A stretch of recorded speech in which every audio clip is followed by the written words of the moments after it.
Sir సమగ్ర శిక్ష Abhiyan contract employees Telangana రాష్ట్ర వ్యాప్తంగా 32 రోజుల నిరవధిక సమ్మె చేసిర్రు. మరి నిన్న చర్చలకు వెళ్లారు రాష్ట్ర నాయకత్వంలో ఉన్న మీరు.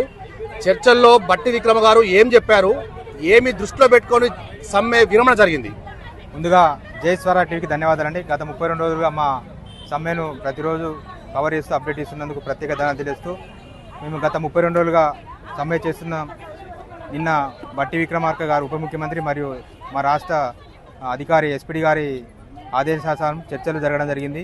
ఆ చర్చల్లో సారాంశం ఏమిటంటే 2 విభాగాల ఫైనాన్స్ విషయాలన్నీ 2 నెలల కాల పరిమితిలో 3-మెన్ కమిటీ ద్వారా త్వరగా నిర్ణయం తీసుకొని ఇంప్లిమెంట్ చేయడం జరుగుతుందని మూడు నెలల కాలాన్ని ఇవ్వడం జరిగింది.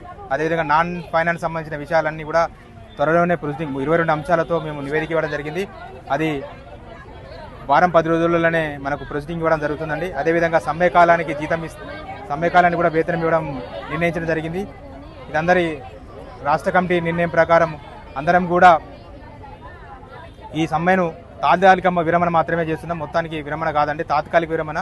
3 నెలల్లోపు మళ్ళీ మా సమస్య పరిష్కరించకుంటే మళ్ళీ దశల వారీగా పోరాటం చేయడం జరుగుతుంది. ఇప్పుడు ఇది మాత్రం తాత్కాలిక విరమణ, ఎవరు కూడా ఆందోళన చెందాల్సిన అవసరం లేదు. ఖచ్చితంగా మన సమస్యలు పరిష్కరించే విధంగానే ప్రభుత్వం సానుకూల స్పందించింది. అది కూడా మనం 3 నెలల్లోపు మన సమస్యలన్నీ పరిష్కరించేదని ఆశిస్తున్నాం. ఒకవేళ పరిష్కరించే నెల మళ్ళీ దీనికంటే ఉద్యమం తీవ్ర రూపంగా చేయడం జరుగుతుంది. ఇది రాష్ట్ర కమిటీ నిర్ణయం, ఎవరు కూడా ఆందోళన చెందాల్సిన అవసరం లేదు. మనము సాధించినవి అంటే ఖచ్చితంగా నాన్ ఫైనాన్స్ సంబంధించినవి ఈ 30 రోజుల కాలంలో మనం ఒక యూనిటీని సాధించడం. అదేవిధంగా నాన్ ఫైనాన్స్ సంబంధించిన కొన్ని అంశాలు మనం సాధించిన విజయంగా చెప్పుకోవచ్చు. ఎవరు కూడా ఆందోళన చెందాల్సిన అవసరం లేదు. ఖచ్చితంగా మనం విజయం సాధించినట్టుగానే ఉంది. సార్, ఇప్పుడు గవర్నమెంట్ 3 months టైం తీసుకుంది మీ పే స్కేల్ అమలు చేయడానికి, క్యాబినెట్ లో నిర్ణయించి తీసుకుంటామని చెప్పారు. మరి ఆ 3 months టైంలో అగ్రమేగిరి అయిపోద్ది, ఎలక్షన్స్ అయిపోతాయి, సమ్మర్లో ఎవరు కూడా ఉండరు, మీరు ఏ ఉద్యమం చేసినా ఎలాంటి స్పందన ఉండదని చెప్పేసి మెజారిటీ సమగ్ర ఉద్యోగులు అంటున్నారు. దీనిపై రాష్ట్ర నాయకులుగా ఎలా స్పందిస్తారు? ఒకటండి, మీరు 3 months లోపు కనుక రిపోర్ట్ రాకుంటే మా నెక్స్ట్ అకాడమీ కూడా స్టార్ట్ అవుతుంది. ఖచ్చితంగా అప్పుడు మా సమ్మె అనేది మళ్ళీ అంటే మా పోరాటం అనేది దశల వారీగా ఉంటుందండి. ఖచ్చితంగా మేము రాష్ట్ర కమిటీ మన రాష్ట్ర కార్యాలయం కూడా ఒకటే చెప్పినాం, ఇది తాత్కాలిక విరమణ మాత్రమే చెప్పినాం. ఖచ్చితంగా మా పోరాటం అనేది ఖచ్చితంగా ఉంటుందండి. ఇప్పుడు నిన్న మెజారిటీ సమగ్ర ఉద్యోగులు ఎవరి కన్సర్న్ తీసుకొని మీకు మీరే ఉద్యమం అనేది సమ్మె అనేది విరమించేస్తారు, మీరు అమ్ముడు పోయినరా ఉద్యమ ద్రోహులుగా అని చెప్పేసి మెజారిటీ సమగ్ర ఉద్యోగులు మిమ్మల్ని దుమ్మచ్చిపోస్తున్నారు. రాష్ట్ర నాయకులుగా దీనిపై ఎలా స్పందిస్తారు? ఒకటే అండి, ఇది రాష్ట్రంలోని అన్ని వింగ్ల అధ్యక్షుల యొక్క అభిప్రాయం మేరకే.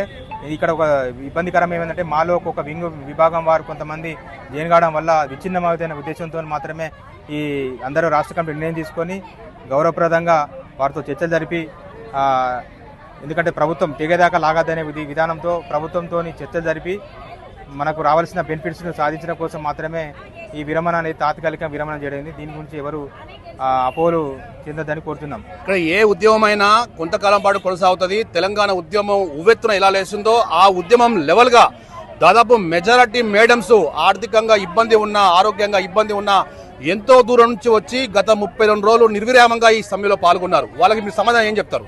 చూడండి, ఈ 30 రోజుల కాలంలో మా సోదరిమణులు చాలా ఎంతో దూరం నుంచి వచ్చి ఆరోగ్య సమస్యలు ఉన్నా కూడా ఎంతో ఉన్న టెంట్ కింద తెలంగాణ ఉద్యమం లేక ఉధృతంగా చేయడం జరిగింది. ఈ విషయం కూడా ప్రజలకు అంటే మీడియా ద్వారా కానీ ప్రజలకు చాలా చేరిపోయింది. మా ఉద్యమం అనేది తీవ్ర స్థాయికి చేరింది. మాదొక ఏంటంటే ఈ కాంగ్రెస్ గవర్నమెంట్ వచ్చినాక ఉద్యమం చేసిన ఉద్యోగ సంఘం అదొకటే, అది ఒక చరిత్రలో నిలిచిపోయే సంఘం. ఎందుకంటే ఒక 32 రోజుల పాటు ఉద్యమం చేసినామంటే అది చాలా హర్షించదగ్గ విషయం. చాలామంది కూడా అప్సెట్ చేయడం జరిగింది, ఎందుకంటే ఇంత ఎత్తున ఉద్యమం చేయడం. కానీ ఇక్కడ ఒక ప్రాబ్లం ఏమొచ్చిందంటే మాలోంచి కొంతమంది వీగిపోవడం వల్ల ఈ సమస్య వచ్చింది. లేకుంటే ఖచ్చితంగా మా సమస్యలు నెరవేరే ఉండే ఇంకొక కొన్ని రోజులు కనుక చేస్తే.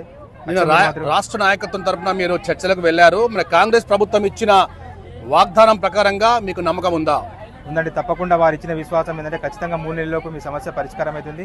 ప్రస్తుతం ఉన్న ఫైనాన్షియల్ ప్రాబ్లం వల్ల ఇప్పుడు మీ సమస్యను త్వరగా పరిష్కరించలేకపోతున్నాం.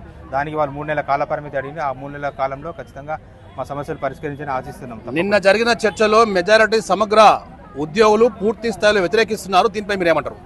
ఖచ్చితంగా మనం ప్రభుత్వాన్ని కూడా మనం ఒక్కసారి ఏదైనా పోరాటం చేయడం ఒకటేసారి మనకు రిజల్ట్ రాదండి. అది ఖచ్చితంగా మనం వారు మనకు ఖచ్చితంగా క్లారిటీ ఇవ్వడం జరిగింది.